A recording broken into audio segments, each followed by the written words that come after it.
製作過程同埋食譜呢，已經擺咗 description 裏邊啦。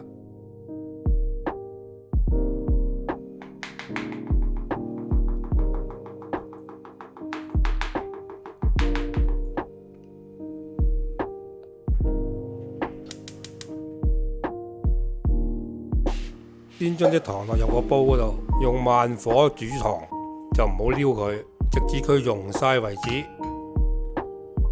倒入一部分嘅滾水入去，再煮到啲糖漿起晒泡沫，你就會見到啲糖漿滾得好犀利，係正常嘅。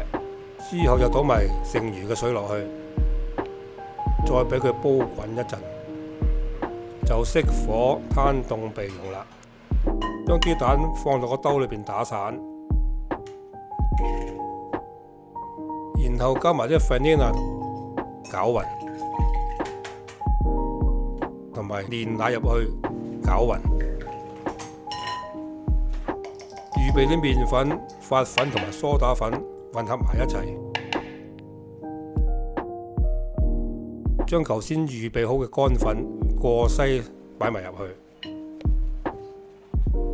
盡量搞到冇粉粒。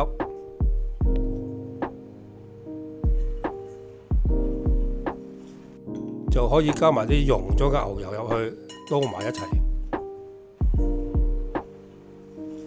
啲糖漿已經攤凍啦，就可以放埋入去啲蛋漿裏邊一齊撈勻。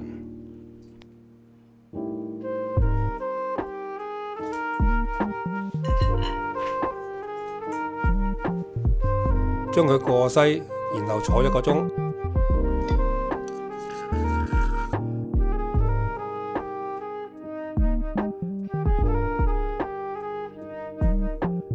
準備好一個搽咗牛油嘅焗盤，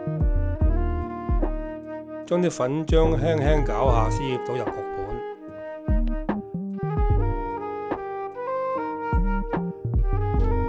用350度焗25分鐘，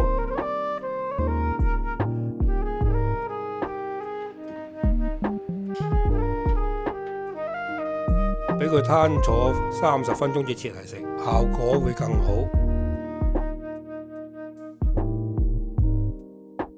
祝大家聖誕快樂！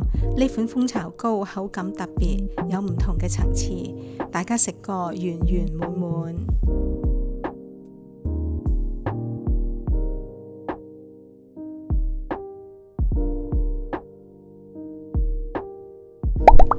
多謝收睇，